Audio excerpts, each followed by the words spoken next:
Thank you for coming out here today. Just stating for the record, just so everyone is aware, Mayor Williams is out of town with family this week. Obviously, she wishes she could be here to speak on this specific incident. Commissioner Carter and Lieutenant Kyle Gouch are here to speak about what happened and try to answer any questions that you and the community may have. So without further ado, Commissioner Tom Carter.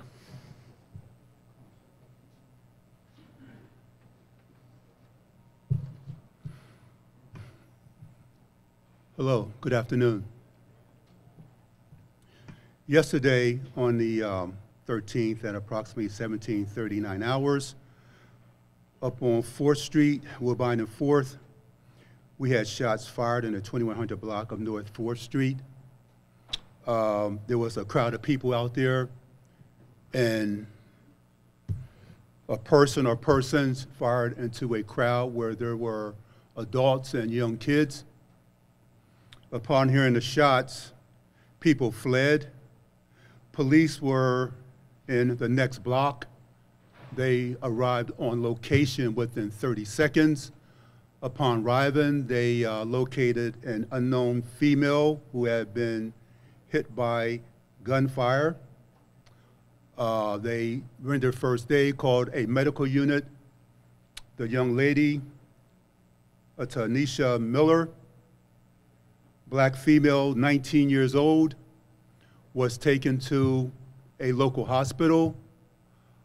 She was worked on.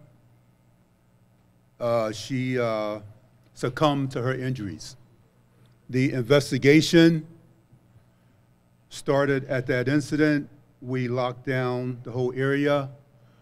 We located numerous casings. I don't know how many times she was struck, but we have videotape with sound on it, and you could hear several gunshots going off. I believe that she was hit in her left side. The bullet entered on the left side, and I believe it exited, and my lieutenant here, correct me if I'm wrong, it exited her right side, so it was a through-and-through wound. It was a severe wound, obviously, a wound that couldn't be fixed. Upon examination of Ms. Miller, it was learned that she was pregnant. She, I believe, approximately 5 months pregnant, and both the fetus and the young lady succumbed to the injuries. The investigation is ongoing right now. We are getting some information, some leads, but not enough that's going to give us what we need to be able to locate the shooter or shooters. My detectives in uniform have been out all night. They're back up there in the area trying to locate witnesses. We did have one witness down here yesterday, but that didn't really work out at that time. Hopefully things will change later on. So it seems very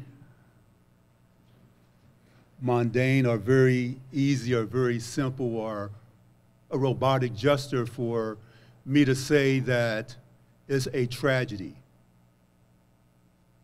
I am so sick and tired of saying that it's a tragedy. Yes, it's a tragedy, but how are we going to stop this? Yesterday, we had a whole detail out with my street crimes unit. We had the state police out, and we had my street crimes unit working side by side to stop incidents such as this, stop these random shootings. And they were 30 seconds off. They were in the right neighborhood, but just 30 seconds off. 30 seconds off. We are trying, but this hurts. Every homicide in this city hurts, but this really hurts because you have a 19-year-old female who was pregnant.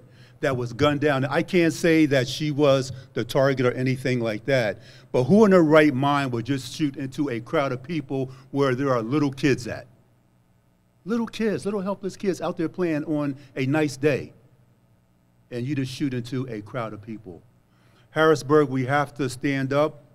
We have to solve this here, and the police cannot do it by themselves. I am asking you, anybody with information, any information, because when it comes to a homicide, it's like a puzzle. Every little bit helps. You know, we fit pieces together. I'm asking you, please, please, please, on behalf of the unborn child, can we please do something about this here? I'm getting sick and tired of seeing monuments up there. You know, she was beloved by her friends. They're up there putting up flowers and balloons and everything right now. But when is this going to stop? And the police cannot do it by themselves. So I'm asking for anybody with information, please come forth. The information that you give is confidential. Your name will not be put out there.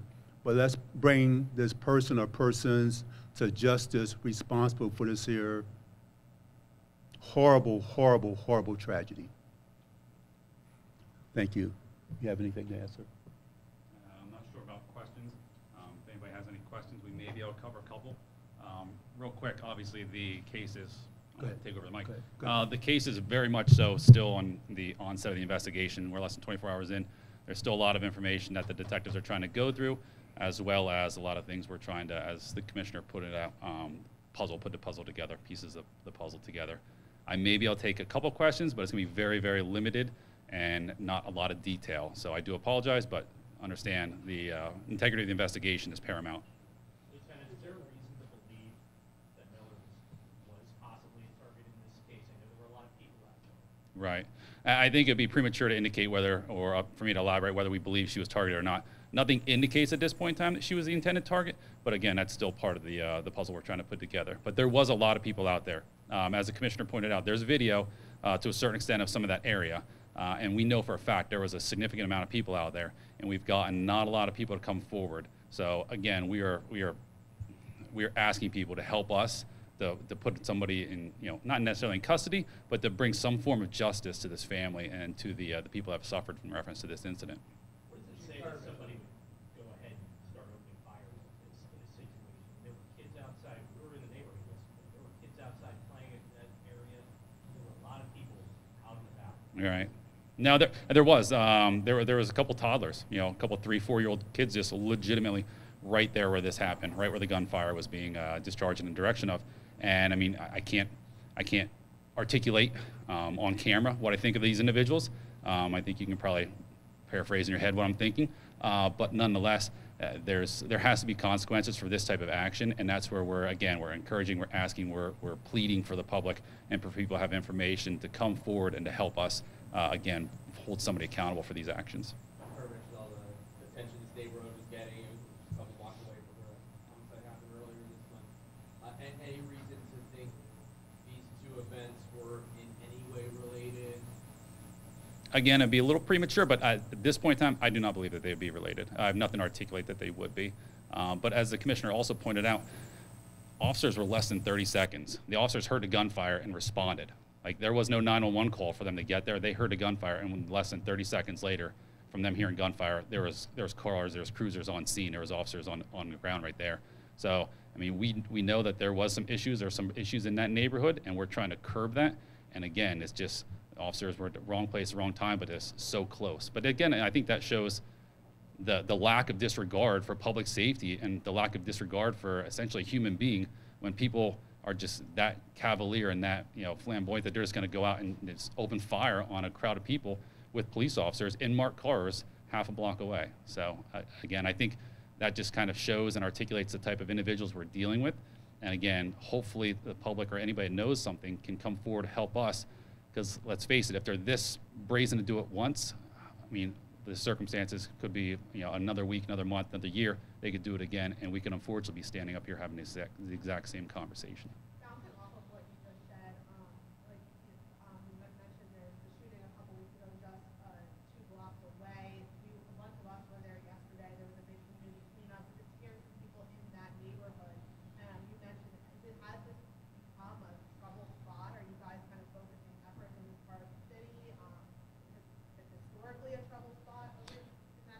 I don't want to say historically it's a trouble spot. I mean, it has its, I think I talked to somebody the other day, and it has its spikes. Every once in a while, there'll be a nuisance or two, or unfortunately, not to, downplay a shooting as a nuisance, but there'll be a shooting. And then all of a sudden, we'll calm things down. And next thing you know, a couple months, maybe a couple years later, it again becomes a problematic area, or I mean, it might just be a couple individuals that are, have decided they're going to loiter in that specific area. So we knew about it when obviously we had the shooting the other week at 6 in Woodbine. That's why we had the efforts to do the community up there, to do the cleanup, to focus officers' attention up there, put boots on the ground, and/or cars, cruisers up there to again make it more visible that there is a police presence up there. And obviously, as it didn't work out. It's profoundly unfortunate, and I don't even know if that's the right word, but to have officers that are that close and still somebody acts in this nature is just, for me, it's unfathomable, but it's unthinkable, but it happened. And the YMCA is right there, there's a playground right there. I mean, is there anything that you guys are looking to do in the immediate term here to protect the children in that area? We are. We've discussed it, actually. So obviously, that's not something we're going to put forth right now to let everybody know. But you will continue to see an increase in police presence up there. But again, even as last night was a clear illustration of, you had police presence, and this still happened. Officers less than 30 seconds away, and this still happened. So that's where I think it's important to, again, convey the message of, if you know anything, please call, please let us know, because this individual or individuals need to be held accountable. The police presence did curb their behavior last night, so the only way that we might be able to curb their behavior is to make sure that they are held accountable for these acts. What are people doing outside? Everybody's hanging out, and I won't go into those details. can you describe how many bullets were fired? No, not at this point in time. Again, we're too early in the investigation. Two more questions. Yeah. Individual or individuals, any sense of which way it's going, or whether you think you're looking for one person or more than one person? I say individuals, but that might be, again, I'm just using that term. Again, so early in this investigation, we don't have the analysis to determine whether it was multiple guns, whether it was single gun. So I use that term, but again, please don't run wild with it. It's just a assumption, or I guess a premature assumption on my part. But last one. Right now, I know you said these are the individuals we're dealing with, officers half a block away. What would you say to the community right now? Is there an increased reason for people to be aware? What would you say to the community? I think the incident last night was, I hate to use the term targeted, but obviously I think they knew who they were shooting at or what they were shooting at. I don't think this was just a cavalier, DC shooter where they just, they're walking around just shooting at random people. But again, this behavior, I think we can all agree, this behavior is not acceptable amongst a civilized population in society. So, that's where I feel as though if you know anything, please, again, contact the police, help us put this puzzle together and get them off the street, because we can't allow people to act like this to be walking around. I hate to use the term breaks your heart, but I mean, it does. I mean, there's no other way to articulate the fact. I've been on a lot of homicide scenes. The commissioner's been on a lot more than me. And again, when you hear a case of this nature, especially with children in the area and the loss of a 5-month-old, I mean, you can't get any more pure than that. And this is what we're dealing with. So again, it's time for us to get these individuals in custody. So help us. Are you worried about retaliation? I wouldn't say that, but I mean, it's always a concern we have, or always a thought we have. But again, we got to deal with the deck of cards we have now, and that's figuring out who did this in the first place and trying to put somebody in custody and/or hold them accountable. So I think that's going to be about it. So last one. This is the official last one. Is it true that the city is cutting down the trees in that area because of the shooting? I'm hearing that the suspects or a group, you're saying that it was more than one person? Potentially. I'm not saying it is or it isn't, I guess. That's still, again, ongoing investigation part. Yes. So is it true that the city is currently in that area cutting down the trees in that area next to the corner store? In reference to that, I'm not sure what Public Works is doing out there. The commissioner says he might know. He says he knows. Yes, with the information that we were given yesterday and the tracking situation that we had yesterday, I called Public Works and I asked them, could they cut down the bushes up on the next street, Atlas Street, where the vacant Governor Square Apartments is up there, because of how high the grass is. And I'm doing it because maybe the person fled that way and maybe they dropped their gun. So hopefully, we can find a weapon or something like that. That's why they're up there working for us right now, because I asked them to.